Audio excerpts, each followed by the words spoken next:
What is up, guys? Welcome to Legacy TCG. Back with some Edison. We have myself playing Machina, and Roberto is on Vayu Turbo. So it should be a pretty fun match. Roberto is he's a really skilled player.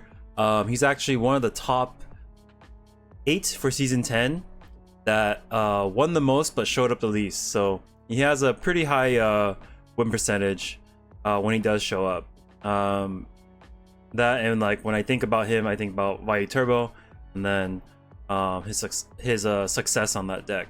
That should be a fun match. Let's see, he's gonna do 5 plus 17, so I take 23. And yeah, but I will say that my deck has a pretty good matchup against Vayu Turbo, I would say.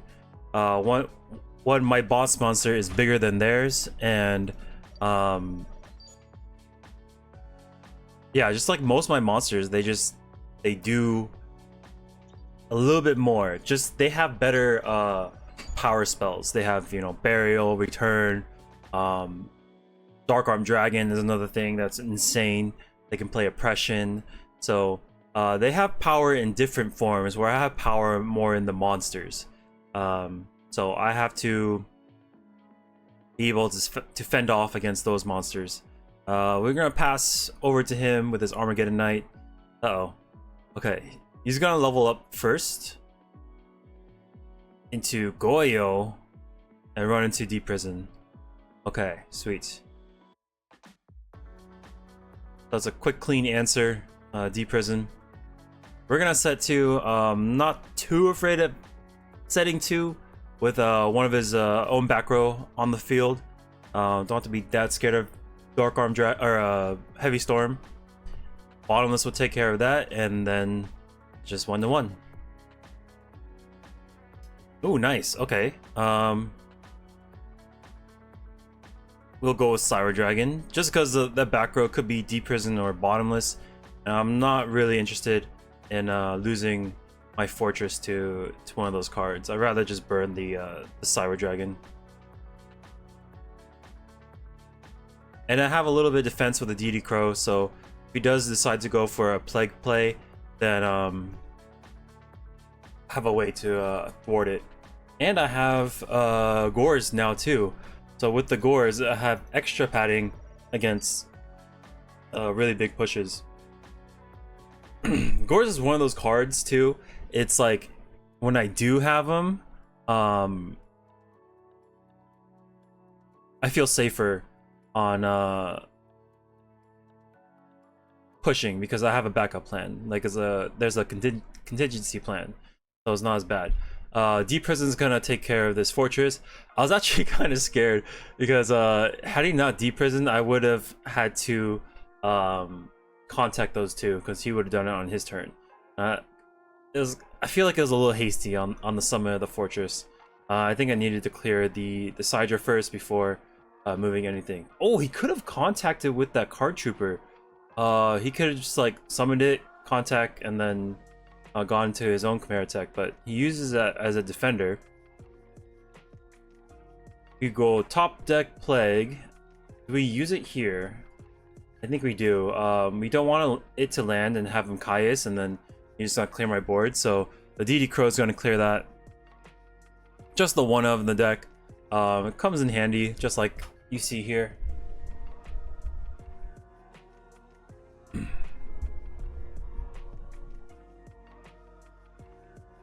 And let's see, is there a backup plan to this? Armageddon Knight, that is a backup plan. Doesn't look like he has any more Vayu summons, so he has to set up for the next one. All the other ones got banished. If he draws Burial, it'll be a lot of trouble for us. Okay, do we flip this? I think we do. We don't see Torrential anymore. Torrential's in the grave. We're gonna go for Lila, clear the back row, and then just play around oppression, I would say. Let's see if I do that before I flip the hamster. Yes. summon.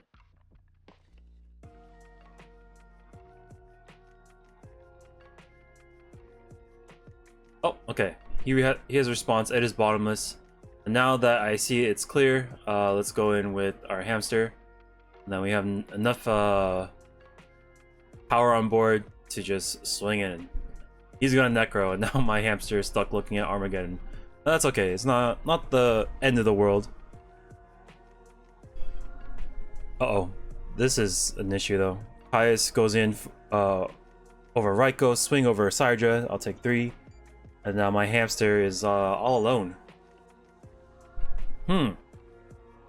Machina Force, Machina Gear Frame would be an excellent top deck right now. Pot of Avarice will also be really strong. Lila. I guess we could just mill. Hope to hit Plague is an option. And then just clear that back row. It might be like Return or something. Actually, Return's in the grave, so safe from that card. That card is insane.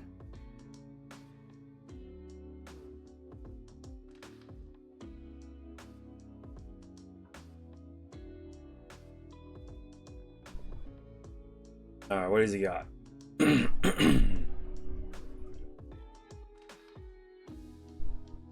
Oh, Deck Devi. Okay, so he's gonna clear my card trooper.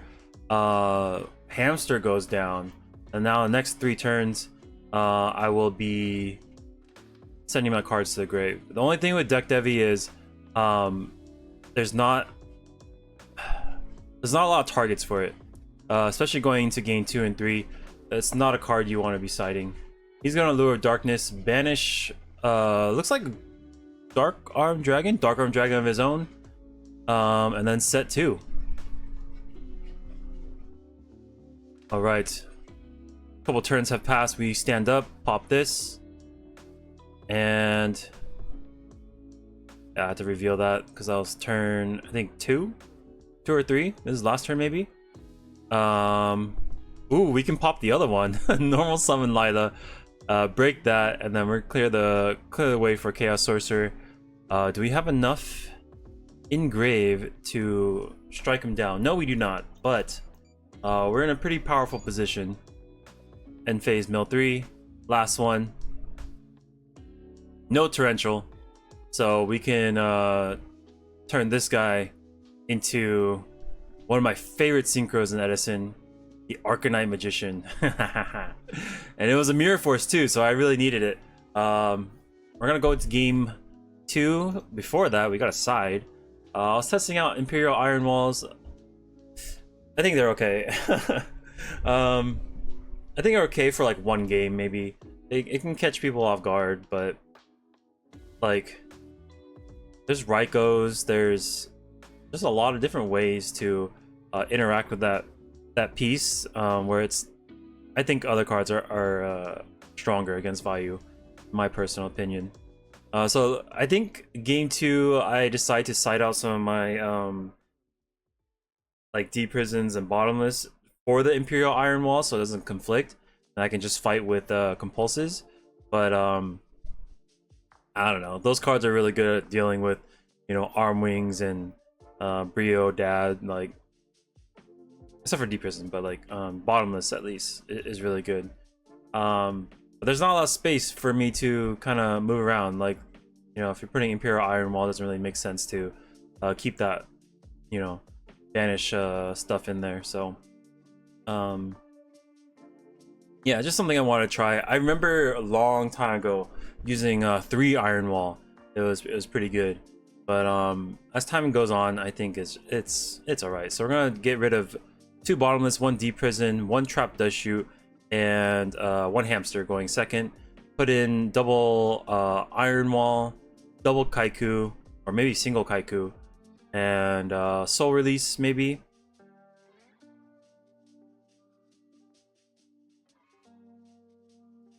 No, Soul Release is still in there.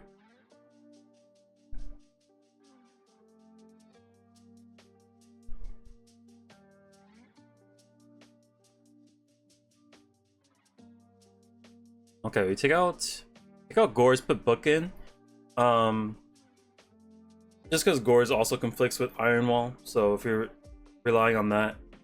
But like, yeah, the Floodgate thing is like, if you run 2, you might as well run 3, just because you actually want to see that card. If you're like constructing the deck around that card, like you gotta see it, otherwise you're just kind of like hurting yourself. So I take out another card, put Soul Release in, and I think I take out the 3rd Pot of Avarice, going down to 2. Okay, game 2. Roberto will go first. We do see the Iron Wall early on. Excellent. There's the only problem, yeah, you know, Dust Tornadoes can't come in. MST Heavy Storm, all cards that can just shoot it, and then you know, everything's back online, and you're just gonna be really sad. So he has 3 back row. One of them, probably assuming there's a Starlight Road or Solemn. I don't remember if Bobby likes Starlight Road, so I try to fish for it with the MST, and then keep the Dust. I think the right play would have been set Dust Tornado, keep MST in hand, pass. If he shoots it with one of his cards, great. Then there's one less card I have to choose between to find like the Starlight Road, so I can heavy. And even if I do heavy, like there's no like follow-up action anyways, so there's not. I shouldn't really be in a rush to pick apart his back row. I think the MST is a lot more valuable if I just save it for an oppression play. Ooh, a Set Greffer suddenly flips face up. We're gonna go 14 and 17. That's a lot of damage. And then end phase, Dust Tornado. There was a road. Okay. So now that we've picked that apart, before we do any actions like big pushes, the Heavy Storm will go off, and I shouldn't be worried about a second road. The only thing I need to really worry about is probably like a Solemn Judgment. So we'll set Raiko, set a back row, pass over to him. This will thwart off this attack as long as he doesn't add more to the pile. Oh, did he just pass? I think he. Oh no, he attacked. Attacked with probably Armageddon. Oh no, he did just pass. He was assuming that my set monster was a hamster, but it was actually Raiko. So we flip, pop that, banish the monster, and swing in with Ice. Where are we at right now? I'm at 17, 14. I took the wrong life from him. It's 41, 34. Okay, what happened? Oh, he Kai'd us. Yikes. That's not good. We do have an answer for him. Fortress of our own. Soul Release. We got a couple Darks Engraved. We'll heavy first. There's the Oppression. Ditch to special, and then we'll swing for 100. Cool. Soul Release, we're gonna just get rid of everything. There's lights and darks in there. Just reset it down to 0. I don't know if he runs Chaos Sorcerer or not, but it's better safe than sorry. I'm not just gonna leave it there.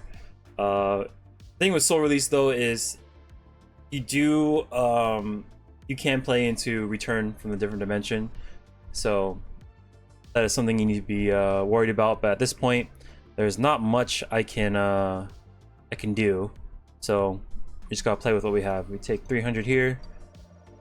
Ooh, we get a set.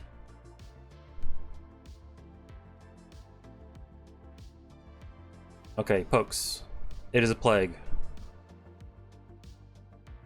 Oh, the Cyber Dragon! Oh, he's got a Solomon. Oh, no. Okay, he might go all the way with this fortress. I'll take 25. We got one attack to live. We have Gear Frame. But Gear Frame, no fortress. But we can top deck for Plague. And then hopefully if we can swing in with Goyo, we can take our own boy back. That would be excellent. But he might have an answer for this.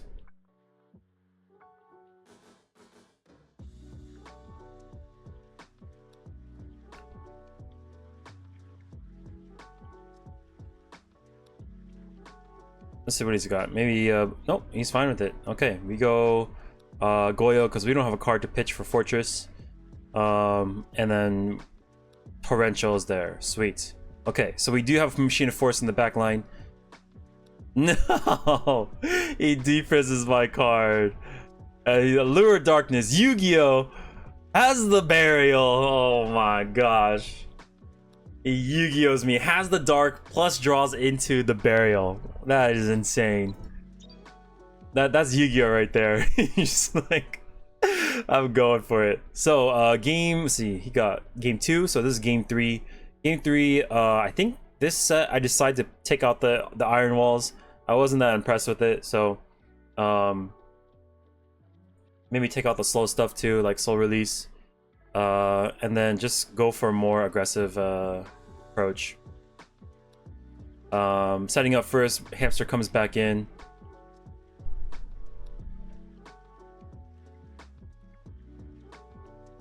Yeah, let's see.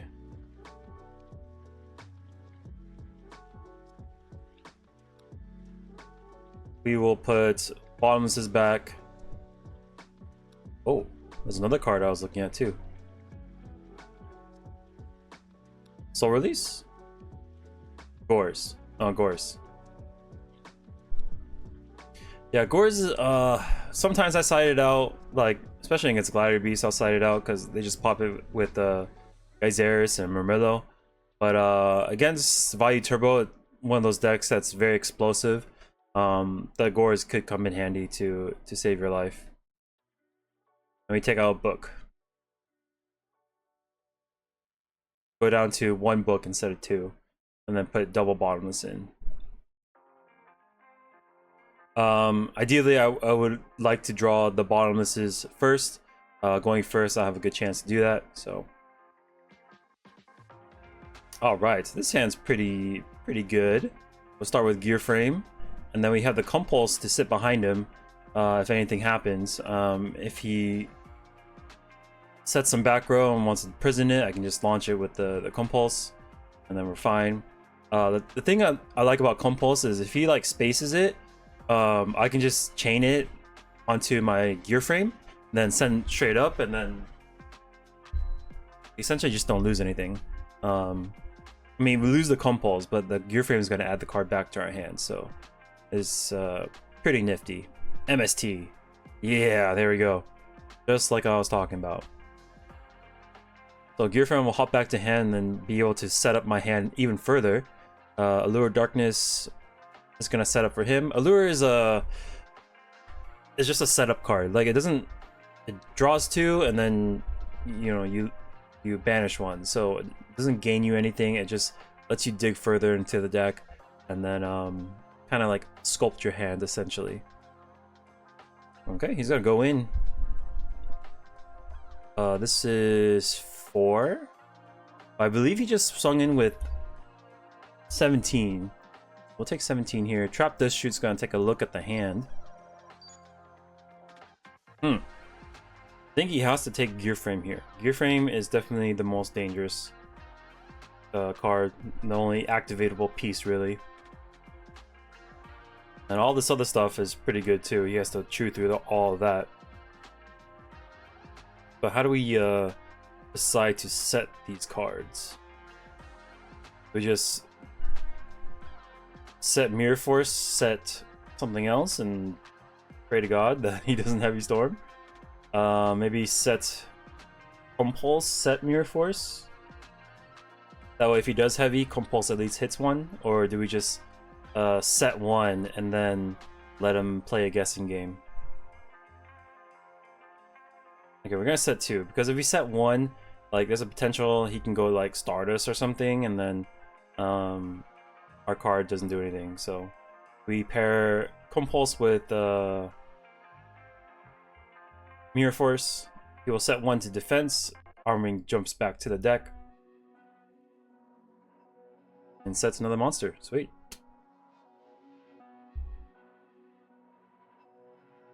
Excellent. We get Charger Light Brigade. So this is gonna get a milling piece. Also a monster to run over this Dark Grepher. We do not want him to start setting more cards. And then What do we do? Maybe a book to protect the Lila even further, maybe?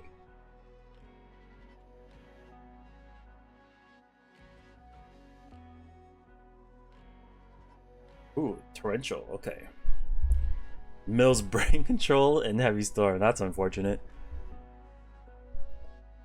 Caius is there. Good thing we set the torrential. That's gonna clear everything.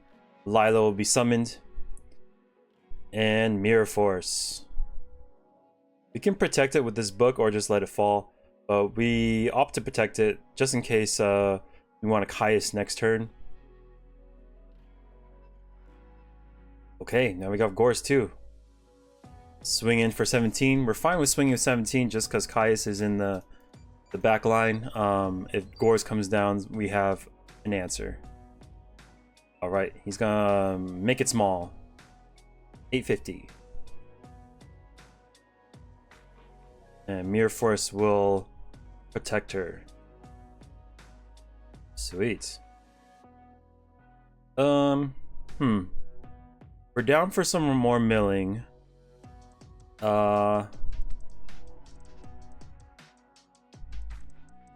Yeah. Discard 4 special fortress, and then we can make a little push here. Oh, we could level up. Go into, I think right here, I'm thinking about going to Tempest Magician. I don't think I have enough cards. He has 6,300. So Tempest is like, what, 2,300? She gains 500 per each card. So she can do, let's see.